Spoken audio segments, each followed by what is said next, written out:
Okay, y'all. Real deal, we're going to continue with the Lori Paige mother sitting in the car. Okay.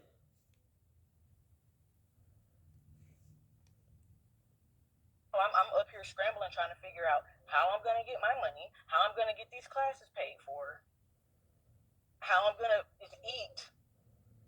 And so, no, I'm not going to, if my child is already okay, if she's already in Tallahassee with her dad and she's okay, then I'm going to leave her there. Why would I disrupt her peace? Why would I take away her stability to come be with me? Understandable. I'm not that selfish. That doesn't make sense. It's not logical. I've slept in my car before. I'm not gonna do that if there's a resource or something available so that my child doesn't have to go through that. She's 12 years old. I made the decision to go to grad school. I can be responsible for myself. That's totally fine. I can be responsible. I was responsible for Lori for 11 years. And when y'all sit here and say, "Oh, she was such a good student. There was never a behavior problem," like Lori is an amazing kid. I know. I know she didn't get that from out of thin air. I taught myself how to be the best parent I could possibly be. And it's not perfect. It's not perfect. But I didn't have a mom. The mom I did have was a horrible person. Absolutely horrible person. And as soon as I ran away from her house too. Mm. Gosh, I hope Lori never heard this story that she ran away from her house. Some things we shouldn't tell our kids. Uh, it seemed like she angry at someone now, uh, and she describing her feelings to her platform. Okay, we're gonna. It's the personality. It's a person. Is it a personality disorder here? I don't know. Let's keep going. Let's keep going. Things that she does, she just hasn't got caught, but it's only a matter of time. It's only a matter of time to come out. I can sit here and speak about the trafficking in Tallahassee because I know firsthand. Because I was a child in that situation. So I'm not just making up. I don't just make these things up. So, no, wasn't thrilled about her being with her dad. And then at one point, me and her dad were never together. Me and her father were never together. I was assaulted. Um,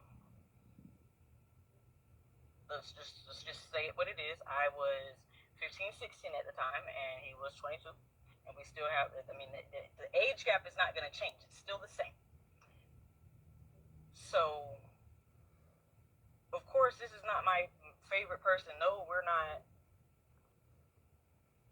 No, we're not like lovey-dovey. We're cordial enough to co-parent, but I don't tolerate disrespect. When I first found out she was missing, please let me tell you about the first time. Please let me tell you.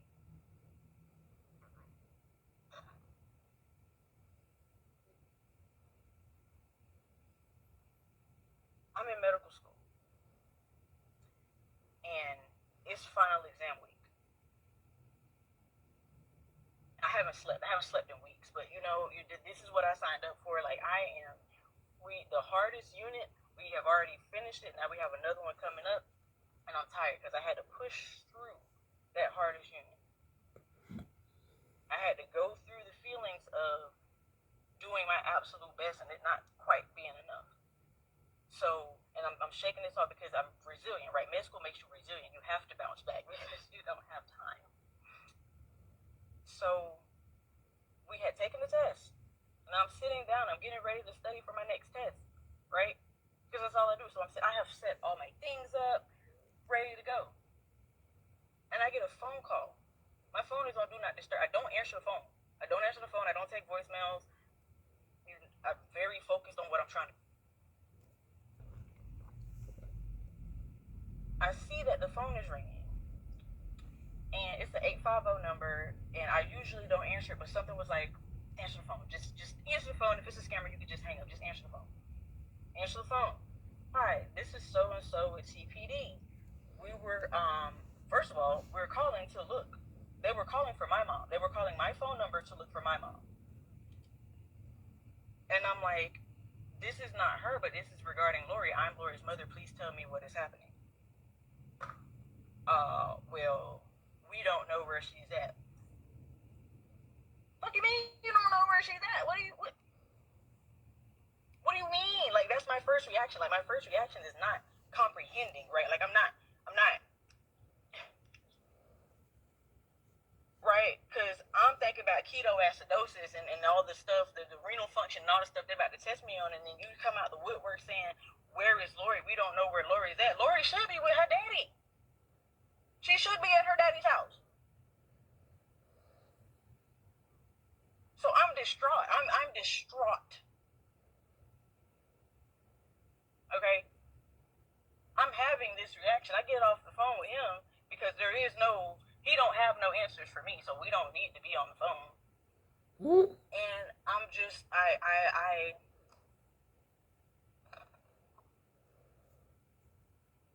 was horrified. I think the feeling that in that moment was horrified.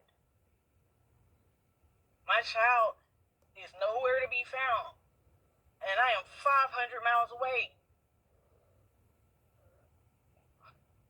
What am I supposed to do?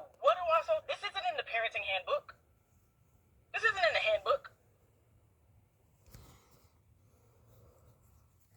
Okay, y'all.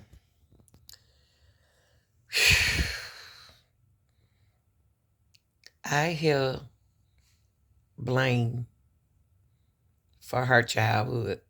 I hear what I went through in my childhood. And I'm asking for help, but I don't want to ask for help. Y'all should see that I want help. You know, that's what I'm trying to look at this in a mother point of view, having hard times. She could have went through and had some kind of anxiety. It's something going on here. It's something going on here for her to bring up trafficking. Because she said she was in that position.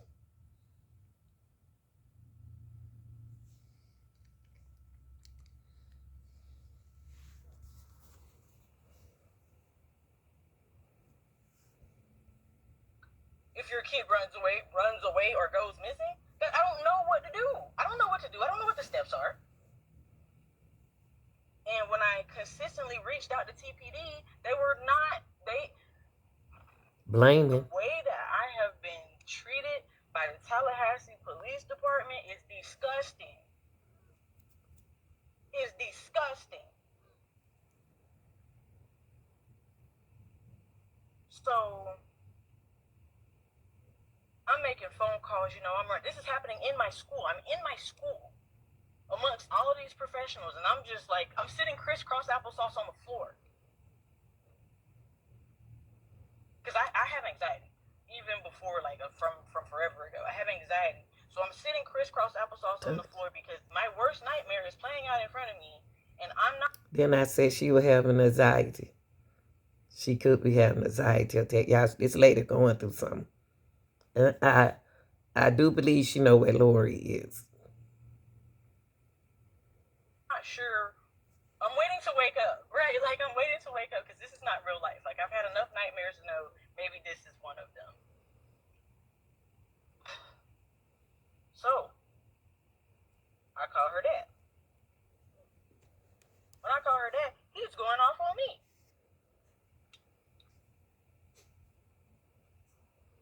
And so just how you see me gather my composure and bring it back down just then, that's what I do. This is how I am. I have to gather my composure because if I'm the most patient person in the world, but if I run out of patience, it's going to be bad. And that's... Okay, y'all. Lori mom came down there on June the 2nd and caused a big commotion in front of Lori. Lori was missing on the 3rd. Where is Lori? No one, her mom not looking for her now, nor her dad. They want everybody else to find her, but they're not doing anything to help to find her.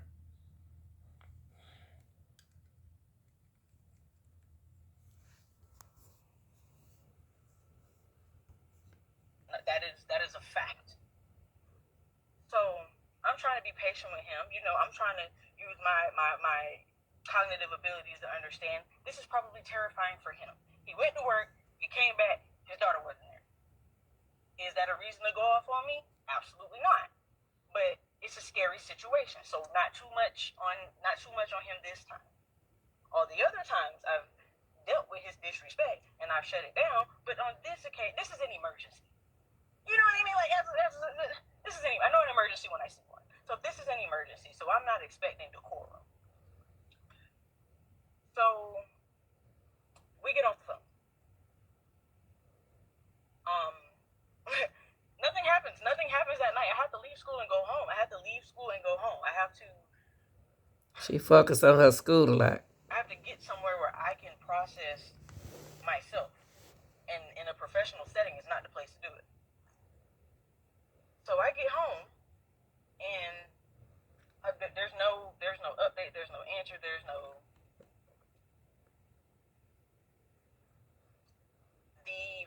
either the following morning, and please, if my timeline is slightly off, please forgive me because this is all blurred together because this has been incredibly traumatic. So either the next morning or shortly thereafter, it was a morning because I woke up and it was a text and a call, and basically he was saying that they found her, and I said, "Oh, thank you, Lord." What else? They found her and what? Like and what? I want a full rundown. The doctor's job is to take the history. When you investigate something, you look at the history because you're looking for a pattern. So I have questions. When you go into a clinical setting and you sit down with the doctor, you're probably not counting, but that doctor's gonna ask you 100 different questions. I know, believe me, I know. I have to have them memorized. So because it's a workup, right? So I'm trying to work the situation up because this doesn't make any sense. But you're saying that you found her. And then the story that they told, I said, well, what? Where was she? The story that I was told by her father and by TPD was that she went to school the next day, which sounds like Lori. Lori loves school. Lori's always loved school. Lori has had perfect attendance forever. And on the very few occasions where she does not feel well and she says she don't want to go to school, I don't make her go because that's not like her, right? She really must be feeling well. We're going to the doctor. At that point, if Lori doesn't want to go to school, we're going to the doctor. So she went to school, and the story that I'm told is that she didn't have on any shoes. Now, as someone who has taught, I have taught in public school.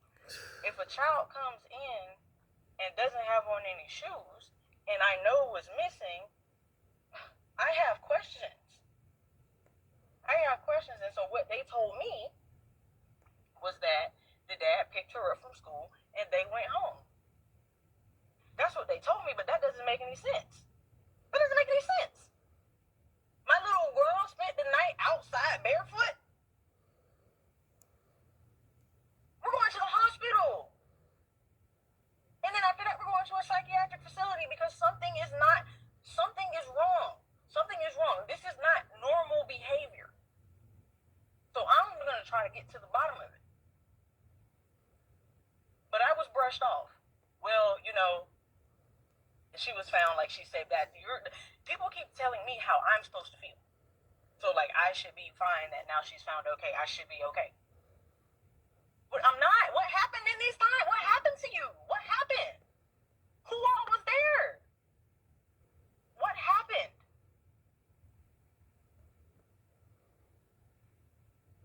And I'm not going to move forward until I get that answer from Lori. Like, I'm not. And maybe she didn't want to. I did not see Lori, right? I did not see Lori. And the reason The reason why I didn't have as much contact with Lori as I wanted to was because her dad would not let me talk to her. Her father would not let me talk to her. Wonder why. Lori does not have social media. She had a cell phone. In my house, she had a cell phone. It was taken. In his house, she had a cell phone. It was taken. The reason why Lori doesn't have social media is because when Lori was about 9 years old, so this is in my house, when Lori's about 9 years old, she comes up to me, you know, Mom, what's our zip code? Right? Because why is my 9-year-old worried about this? Like, I know I've taught her the street address, but why do you need that information? Like, that's weird. So I'm like, well, why? And she says to me, well, my friend on Roblox was asking me, and I didn't know, so I was basically coming to ask you. Your friend on Roblox was asking you for your zip code? Red flag, cut it, shut it all down. Shut it down. Shut it down. And so now I'm asking questions, how do you know this friend? I don't know them. We only speak on Roblox. But she's very nice. How do you know it's a girl? Because she said, well, how old is she? Well, she's 12. How do you know that? Well, I don't know. I don't know. So now we have to sit down and have a discussion about the very, very scary parts of the internet. Okay, y'all. Lori did go missing in May. She's supposed to be over to her friend's house. She's supposed to be on the friend house, but she went to school the next day. But that's still the question: where are her shoes? It's not. Oh, she's 12 now. She's grown. She's a child. Whoever house she spent the night over, where are her shoes?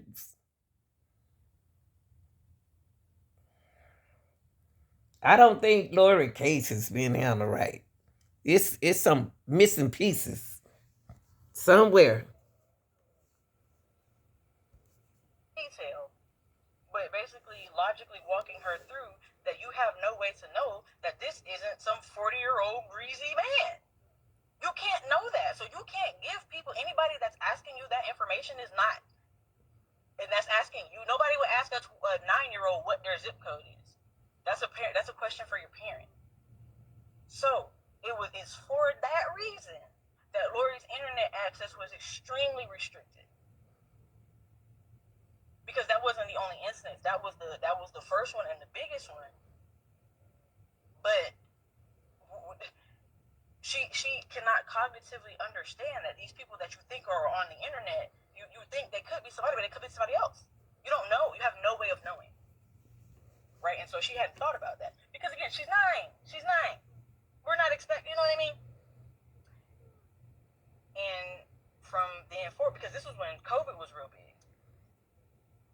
And she was going to school from home. So she did have a computer.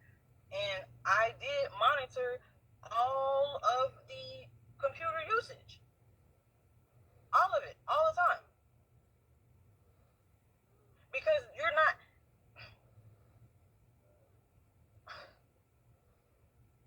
That's what I'm supposed to do. That's how I keep her safe. The internet is not safe. The internet is not a safe place for adults. And so I'm not, so then I had to study up on Roblox because to me this is a child's game, right? This is a child's game. But now I'm seeing things where they're luring children from Roblox and they're luring children from Pokemon Go and all of these other different types of these people on the internet are sick. These people on the internet are sick. And they're hunting. They're hunting for our children. So this is the reason why Lori did not have a phone. She had a computer that was school issued, and that restricts a whole lot of things. There was also instances on the computer where, like I said, I monitor, so I'm finding things that I don't need to be finding. So it's like, okay, I know that you need this computer for school, because now we're going back to school. Now we're back in school. This is a couple years later, we're back in school. And we're playing the game where, because you know Lori's 12 and I'm the mom, I'm the bad guy, right? So you have to try your mom, right? Like you have to press up. And of course she's not understanding that I'm just trying to keep her safe. I'm not trying to ruin her fun. Okay, let's I'm get just to trying to the keep her big safe. thing. That's so the things that she's not making no, because I'm gonna find it. I'm going to find it.